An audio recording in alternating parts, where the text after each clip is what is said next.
Jacob एक सीधा साधा कानून का पालन करने वाला आदमी है जो एक स्टॉक ब्रोकर के तौर पर काम करता है। उसकी एक प्यारी पत्नी और एक छोटा बेटा है। लेकिन एक दिन अपनी पत्नी और दोस्तों के साथ डिनर के बाद उसने खुद गाड़ी चलाने का फैसला किया। गाड़ी में हंसी मजाक करते हुए उसका ध्यान एक पल के लिए भटक गया, जिससे एक भयानक एक्सीडेंट हुआ और पीछे की सीट पर बैठे उसके दोस्त की मौत हो गई। इस एक्सीडेंट के बाद उसके लॉयर ने उसे बताया कि उसे DUI मैनस्लॉटर के लिए 4 साल और शारीरिक चोट पहुंचाने के लिए एक्स्ट्रा 3 साल की जेल हो सकती है। ये सुनकर जेकब ने अपनी सजा 16 महीने कम कराने के लिए एक प्ली डील करने का फैसला किया। उसकी पत्नी ने जेकब से घर बेचकर केस लड़ने को कहा, लेकिन उसने इनकार कर दिया। उसने कहा कि क्योंकि वह अपने दोस्त की मौत का जिम्मेदार था, इसलिए उसे 16 महीने जेल में सजा मिलनी ही चाहिए। अपना फैसला सुनाने के बाद उसे जेल ले जाया गया और सैकड़ों कैदियों से भरे एक कमरे में उसे एक बिस्तर दिया गया। वहां उसकी पहली रात थी और उसने कैदियों के ग्रुप को एक नए कैदी के साथ गलत काम करते देखा। इसलिए अगली सुबह उसने शिकार बनने से बचने के लिए जल्दी से नए माहौल में ढलने का मन बना लिया। उसी दिन जब उन्हें आराम के लिए मैदान में ले जाया गया तो एक कैदी ने उसे परेशान करने की कोशिश की, मगर जेकब ने तुरंत जवाबी हमला किया और उस आदमी को बुरी तरह पीटा, जिससे दूसरे कैदी उसे इज्जत की नजरों से देखने लगे। तभी बॉटल नाम का एक ताकतवर कैदी उसे देखता है और उसे अपनी गैंग में भर्ती करने का फैसला करता है। इसके बाद एक कैदी जेकब से मिला और उसे अपने लीडर बॉटल के पास ले गया। बॉटल ने उसे समझाया कि जेल में अकेले रहना खतरनाक हो सकता है। ये सुनकर जेकब ने खुद को बचाने के लिए उनके गैंग में शामिल होने का फैसला कर लिया। एक दिन उसकी पत्नी उससे मिलने आई और बताया कि कार एक्सीडेंट में मरे दोस्त का परिवार गलत तरीके से हत्या का मुकदमा कर रहा है। उसकी पत्नी ने कोर्ट केस चलाने के लिए कॉलेज छोड़ दिया है। ये सुनकर जेकब ने अपनी पत्नी को डिजाइन की डिग्री लेने के लिए कॉलेज जारी रखने के लिए मनाया। उसने ये भी सलाह दी कि वह मुकदमे के खर्च के लिए अपने घर के इक्विटी का इस्तेमाल करे। वापस आने पर जेल में शॉटगन ने उसे एक काम दिया, जेल के दूसरे छोर तक ड्रग्स पहुंचाने का। गैंग के सामने खुद को साबित करने के लिए उसने ड्रग्स को अपनी बॉडी में गहराई से छुपा लिया और अगले दिन उसने बाथरूम जाने का नाटक करते हुए ड्रग्स को बाहर निकाला। उसने ये सफलतापूर्वक कर दिखाया, जिससे गैंग लीडर बॉटल ने उसकी खूब तारीफ की। समय बीतता गया, जेकब को और भी मुश्किल काम दिए जाने लगे। एक दिन उसे गैंग की मुखबरी करने वाले कैदी को मारने का ऑर्डर दिया गया। कोई और रास्ता ना देखकर उसने गैंग के एक सदस्य के साथ मिलकर उस कैदी को मार डाला। उसने ये सुनिश्चित करने के लिए कई बार चाकू भी मारा ताकि वो मर जाए। उसी दिन से जेकब गैंग का एक वफादार सदस्य बन गया। एक दिन उसने दूसरे गैंग के सदस्यों को जेल में दंगे की बात सुनते हुए सुना। अपने टैटू बनवाते समय उसने दंगे से दूर रहने की अपनी इच्छा जताई, मगर गैंग के सदस्यों ने उसे बताया कि गैंग के हर सदस्य को इसमें भाग लेना होगा। एक आदमी ने उसे सर्विलेंस कैमरा से दूर रहने की सलाह दी ताकि वह पकड़ा ना जाए। प्लान के हिसाब से दंगे के दिन सभी गैंग के सदस्य अपनी भूमिका निभाने के लिए तैयार थे और जेकब भी उनके साथ शामिल हो गया। जैसे ही दंगा भड़का, जेकब ने देखा कि उसका लीडर खतरे में है तो वह उसे बचाने के लिए भागा। ऐसा करने में उसने अपने विरोधी को मार डाला। जेल के सुरक्षा गार्ड तुरंत हालात को काबू करते हैं और सभी को जमीन पर लेटने को कहते हैं। लेकिन तभी जेकब को यह रियलाइज हुआ कि सर्वेलेंस कैमरा ने उसके द्वारा विरोधी को मारने का पूरा पल रिकॉर्ड कर लिया है। जेल प्रशासन ने इस फुटेज को अदालत में पेश किया, जिसे देखकर उसकी पत्नी रो रोकर बेहोश हो गई।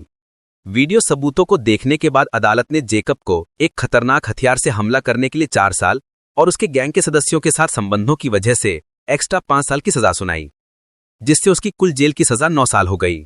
जज द्वारा सजा सुनाने के बाद वह अपनी पत्नी की ओर मुड़ा और उसे अपने वजूद को भूल जाने के लिए कहा। इसके बाद उसे दूसरी जेल में ट्रांसफर कर दिया गया और खतरनाक अपराधियों वाली यूनिट में डाल दिया गया। उसकी दिनचर्या और भी सख्त और नियंत्रित हो गई, लेकिन फिर भी वह गैंग के सबसे बड़े लीडर यानी बीस्ट से दोस्ती करने में कामयाब हो गया। जेल में रहते हुए उसकी पत्नी ने उसे उनकी शादी को खत्म करने का अनुरोध भेजा। जब उसका सेलमेट उससे हमदर्दी जताने की कोशिश करता है तो जेकब साफ करता है कि तलाक की पहल उसी ने की थी। अगले दिन जब उसे एक बाहरी पिंजरे में ले जाया गया तो उसने कैदी को देखा जिसने ओवरऑल लीडर बीस्ट का अपमान किया था। वह तुरंत उस आदमी को पीटने के लिए दौड़ा। जैसे ही सुरक्षा गार्ड लड़ाई रोकते हैं, बीस्ट जेकब के काम से खुश होता है। वह एक सुरक्षा गार्ड को रिश्वत देकर जेकब को पर्सनल बातचीत करने के लिए पिंजरे में बुलवाता है। बीस्ट जेकब को बताता है कि वह उसके काम से बहुत इम्प्रेस्ड है। उसे इनाम देने के लिए वह जेकब को गैंग संगठन में दूसरे नंबर पर प्रमोट कर देता है। 7 साल जेल में बिताने के बाद जेकब एक कमेटी के बोर्ड के सामने पेश होता है। और वे उसके अच्छे व्यवहार को देखते हुए उसे रिहा करने पर सहमत हो जाते हैं। जैसे ही वह अपनी पत्नी और बेटे से फिर से मिलने की तैयारी कर रहा होता है, एक करप्ट जेल गार्ड उसके सेल पर आता है और उसे बीस्ट को फोन करने के लिए एक फोन देता है। वह तुरंत बीस्ट को कॉल करता है, जो उसे हथियारों की एक बड़ी खेप की तस्करी की निगरानी करने का ऑर्डर देता है। जब जेकब मना करता है तो बीस्ट उसके परिवार को जान से मारने की धमकी देता है। कोई और रास्ता ना देखकर वह ऑपरेशन की निगरानी करने के लिए तैयार हो जाता है। उस रात जेकब अपने बेटे को एक इमोशनल लेटर लिखता है, उसे एक अच्छी जिंदगी जीने और उसके वजूद को भूल जाने की सलाह देता है। अगले दिन अचानक जेल का अलार्म बजने लगा तो बहुत सारे जेल गार्ड्स हालात देखने के लिए सेल में दौड़ाते हैं, लेकिन वे हैरान रह जाते हैं जब उन्हें एक सेल में एक कैदी मरा हुआ लटका मिलता है। कैदी का रूममेट इस पर कोई ध्यान नहीं देता, इसलिए जेल वार्डन को उस पर शक होता है और वे तुरंत दूसरों को बुलाकर उसे हिरासत में ले लेते हैं। इसी बीच जेकब की रिहाई का दिन है तो जेल गार्ड्स उसे छोड़ देते हैं। जैसे ही वो स्टेशन से बाहर निकलता है, गार्ड उससे हाथ मिलाता है और उसके हाथों में एक कागज का टुकड़ा रख देता है, ये कहते हुए कि ये गैंग लीडर बीस्ट का मैसेज है। जेकब जैसे ही ट्रेन पर चढ़ता है, वो कागज का टुकड़ा खोलता है और देखता है कि इसमें बंदूक की तस्करी के ऑपरेशन की जानकारी है। ये देखकर वो शॉटगन नाम के एक पुराने कैदी से मिलने जाता है, जो उसे हॉवी नाम के एक ट्रेंड स्नाइपर से मिलवाता है जिसका कोई आपराधिक रिकॉर्ड नहीं है। ये सुनकर जैकब हॉवी को किसी भी अपराध से दूर रहने की सलाह देता है। जब हॉवी मान जाता है तो वे दूसरे रिहा हुए कैदियों से मिलने के लिए एक साथ निकल पड़ते हैं। जब सब एक साथ पार्टी कर रहे होते हैं, जेकब बाथरूम जाने का बहाना करता है, लेकिन जैसे ही वो पार्टी रूम में वापस आता है, अचानक गोलियों की बौछार शुरू हो जाती है। इसलिए वो खुद को बचाने के लिए नीचे झुक जाता है, जबकि पूरा कमरा अफरा तफरी में बदल जाता है। जैसे ही कॉप्स कमरे में आते हैं, जेकब हॉवी के साथ एक कार में भागने में कामयाब हो जाता है। गाड़ी चलाते समय वो हॉवी को बताता है कि वो उसके और किसी और के आदेशों का पालन ना करे। हॉवी सहमत हो जाता है तो वो उसे सड़क पर छोड़ देता है और अकेला घर ड्राइव करता है। उसका पैरोल ऑफिसर कचर ये नहीं जानता था कि उसे ये सीक्रेट जानकारी मिली थी कि जेकब जेल से रिहा हो गया है और वो एक अंडरग्राउंड क्रिमिनल ग्रुप के साथ हथियारों का ऑपरेशन करेगा। इसलिए उसने जेकब को अपने केस बोर्ड पर रखा। वो दूसरे अधिकारियों के साथ प्लान बनाता है कि कैसे जेकब की चुपके से जांच की जाए ताकि वो उन्हें क्रिमिनल संगठन तक ले जा सके। अगले दिन जेकब फिर से हॉवी से मिलता है और वे अपने हथियार तस्करी के ऑपरेशन की योजना बनाने के लिए एक पुराने कैदी से मिलने के लिए ड्राइव करने का फैसला करते हैं। वो आदमी उसे निर्देश देता है कि वो ये पक्का करे कि ऑपरेशन ठीक से चले, तो वो उसे भरोसा दिलाता है कि सब कुछ प्लान के हिसाब से होगा। उसी दिन बाद में जेकब अपने पैरोल ऑफिसर कचर से मिलता है, जो पूछता है कि क्या वो कल रात उस पार्टी हाउस में था जहां उन्होंने छापा मारा था। जेकब वहां होने से इनकार करता है और सबूत के तौर पर एक होटल कमरे की रसीद भी निकालता है। कचर को उस पर यकीन नहीं होता, लेकिन क्योंकि उसके खिलाफ कोई सबूत नहीं है, कचर इस मामले को छोड़ देता है।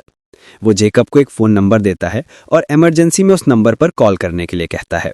जेकब के जाने के बाद वो अपनी पत्नी से मिलने जाता है और बातचीत के दौरान वो बताती है कि वो अब एक कानूनी फर्म में काम करती है और उसने इंटीरियर डिजाइनर बनने का अपना पहला लक्ष्य छोड़ दिया है। वो इसका दोष अकेली माँ और कमाने वाली होने को देती है। उसे चुप देखकर वो लेटर के बारे में पूछती है जो उसने जेल से अपने बेटे को लिखा था, मगर वो इसका जवाब नहीं देता। इसके बजाय वो पैसों का एक लिफाफा निकालता है और उसे देता है। वो तुरंत इसे लेने से मना कर देती है, सोचते हुए कि उसे ये किसी गलत काम से मिला है। वो इस बात के लिए उसकी आलोचना करती है कि उसने अपनी 7 साल की जेल के दौरान उससे और उसके बेटे से वो दूर क्यों रहा, मगर वो उसे सलाह देता है कि वो उससे दूर ही रहे। वो ये भी बताता है कि वो अपने बेटे के आसपास नहीं रहना चाहता ताकि उसे गलत असर ना पड़े। उस रात वो हथियार की डील में शामिल होने वाले सभी लोगों से मिलने के लिए एक बार में जाता है। सभी जानकारियों पर बात करने के बाद जेकब शॉटगन से पूछता है कि क्या उसका पक्ष सब ठीक है। शॉटगन तुरंत उन्हें भरोसा दिलाता है और कहता है कि पुलिस के दखल के बिना सब कुछ प्लान के हिसाब से होगा। हालांकि जेकब को शक था कि पार्टी हाउस में पुलिस को बुलाने के लिए शॉटगन जिम्मेदार था, उसने अपने शक को छोड़ दिया और वो मीटिंग खत्म कर देता है। जैसे ही मीटिंग खत्म होती है और सब चले जाते हैं, जेकब शॉटगन का पीछा करने का फैसला करता है। कुछ देर पीछा करने के बाद वो थोड़ी दूरी पर रुकता है और शॉटगन को कुछ अधिकारियों से बात करते देखता है। तब पता चला कि शॉटगन जेकब के पैरोल ऑफिसर को सीक्रेट जानकारी दे रहा था। हथियार तस्करी के ऑपरेशन के बारे में सुनकर पैरोल ऑफिसर कचर शॉटगन को तस्करी के ऑपरेशन के दौरान एक सुनने वाला यंत्र और ट्रैकर पहनने का ऑर्डर देता है। शॉटगन इस बात का विरोध करने की कोशिश करता है क्योंकि इससे उसकी जान को खतरा हो सकता है, लेकिन पैरोल ऑफिसर जोर देता है। ये देखकर शॉटगन सिर्फ उसके फोन को ट्रैक करने के लिए मान जाता है। अधिकारी समझौता करने का फैसला करते हैं, पर धमकी देते हैं कि अगर ट्रैकर का सिग्नल खो गया तो वे शॉटगन को गिरफ्तार कर लेंगे। शॉटगन उनकी योजना से सहमत हो जाता है क्योंकि उन्होंने अपनी गर्लफ्रेंड की रक्षा करने का वादा किया था। वे अपनी योजना पर बात करते रहते हैं और जेकब दूर से कुछ सोचते हुए ये सब देखता रहता है। अगली सुबह उसकी पत्नी उसके दरवाजे पर दस्तक देती है। उसके साथ बात करते समय उसका बेटा उससे मिलने के लिए कार से बाहर निकलता है, तो पत्नी उन्हें एक दूसरे के साथ कुछ पल बिताने के लिए अलग हट जाती है। बेटा उसे उनकी जिंदगी में वापस लौटने और क्रिमिनल दुनिया को छोड़ने की कोशिश करता है, मगर जेकब जोर देता है कि चीजें उनके बीच पहले जैसी नहीं हो सकती। वो लड़के को जाने के लिए कहता है और उसके चेहरे पर दरवाजा बंद कर देता है। उन्हें नहीं पता कि एक पैरोल ऑफिसर ये सब देख रहा है। कमरे के अंदर से जेकब अधिकारी की कार को नोटिस करता है तो वो एक सीक्रेट पर्सनल योजना बनाने का मन बना लेता है। सबसे पहले वो अपने बेडशीट को फाड़ता है और उसे एक लंबी रस्सी में बदल देता है। फिर वो टॉयलेट की खिड़की खोलता है, उसके जरिए बाहर निकलता है और खिड़की को एक साथ रखने के लिए रस्सी का इस्तेमाल करता है। एक टैक्सी लेकर वो हॉवी से मिलने जाता है और एक साफ कार किराए पर लेने का अनुरोध करता है। लड़का उसे चुपके से कार किराए पर देने के लिए मान जाता है, तो जेकब शॉटगन का घर का पता पूछता है, ये कहते हुए कि वो अगले दिन होने वाले ऑपरेशन के लिए खुद ही शॉटगन को लेने जाना चाहता है। अनजान लड़का घर का पता देने के लिए मान जाता है। जैसे ही वो एक साथ बात करते हैं, लड़का बताता है कि उसका गैंग संगठन में शामिल होने का कोई इरादा नहीं है, वो बस पैसे कमाने के लिए उन हथियारों को बेचना चाहता है जो उसे मिले थे। इसी बीच कचर और एक और पैरोल ऑफिसर गैंग के सदस्यों का पीछा करने के लिए तैयार होते हैं। जैसे ही वो हथियार तस्करी का ऑपरेशन करते हैं, उन्हें पता चला था कि देश में हथियारों की एक बड़ी खेप की तस्करी की जाएगी जिसका लीडर जेकब होगा, इसलिए वे उस इलाके पर रेड मारने की तैयारी करते हैं। और फिर ऑपरेशन के दिन जेकब एक खंजर और दूसरे हत्या के हथियार खरीदने के लिए एक स्टोर पर जाता है। इसके बाद वो शॉटगन के घर की ओर गाड़ी चलाता है। जैसे ही शॉटगन पष्टी अधिकारी के ऑर्डर का इंतजार कर रहा होता है, उसे दरवाजे पर दस्तक सुनाई देती है, तो वो खुद का बचाव करने के लिए अपनी बंदूक निकालता है, लेकिन जेकब बताता है कि दरवाजे पर वही है, तो वो शॉटगन अपना बचाव छोड़ देता है। लेकिन जैसे ही वो दरवाजा खोलता है, जेकब तुरंत उसे कई बार चाकू मार देता है। वो लड़ने की कोशिश करता है, पर जेकब उसे काबू करके मार डालता है। ये सब होते हुए कचर घर के बाहर है, शॉटगन के घर में किसी भी हलचल को देख रहा है। जेकब ये जानता है, इसलिए वो स्मगलिंग ऑपरेशन की जगह शॉटगन के फोन पर भेजता है और उसे ऐसी जगह रख देता है जहां वो आसानी से दिख जाए। कुछ देर घर के बाहर इंतजार करने के बाद कचर शॉटगन को चेक करने का फैसला करता है। जैसे ही वो घर में झांकता है, उसे फर्श पर खून के धब्बे दिखाई देते हैं और तुरंत कुछ गड़बड़ होने का शक होता है, तो वो अंदर भागता है और फर्श पर मरे हुए शॉटगन को पाता है। वो तुरंत एक पैरोल ऑफिसर को कॉल करता है और उन्हें जेकब के घर की जांच करने के लिए कहता है। ऑफिसर जेकब के घर की जांच करता है और देखता है कि वो टॉयलेट विंडो से अपने कमरे से भागा है, तो वो अपडेट देने के लिए कचर को वापस कॉल करता है।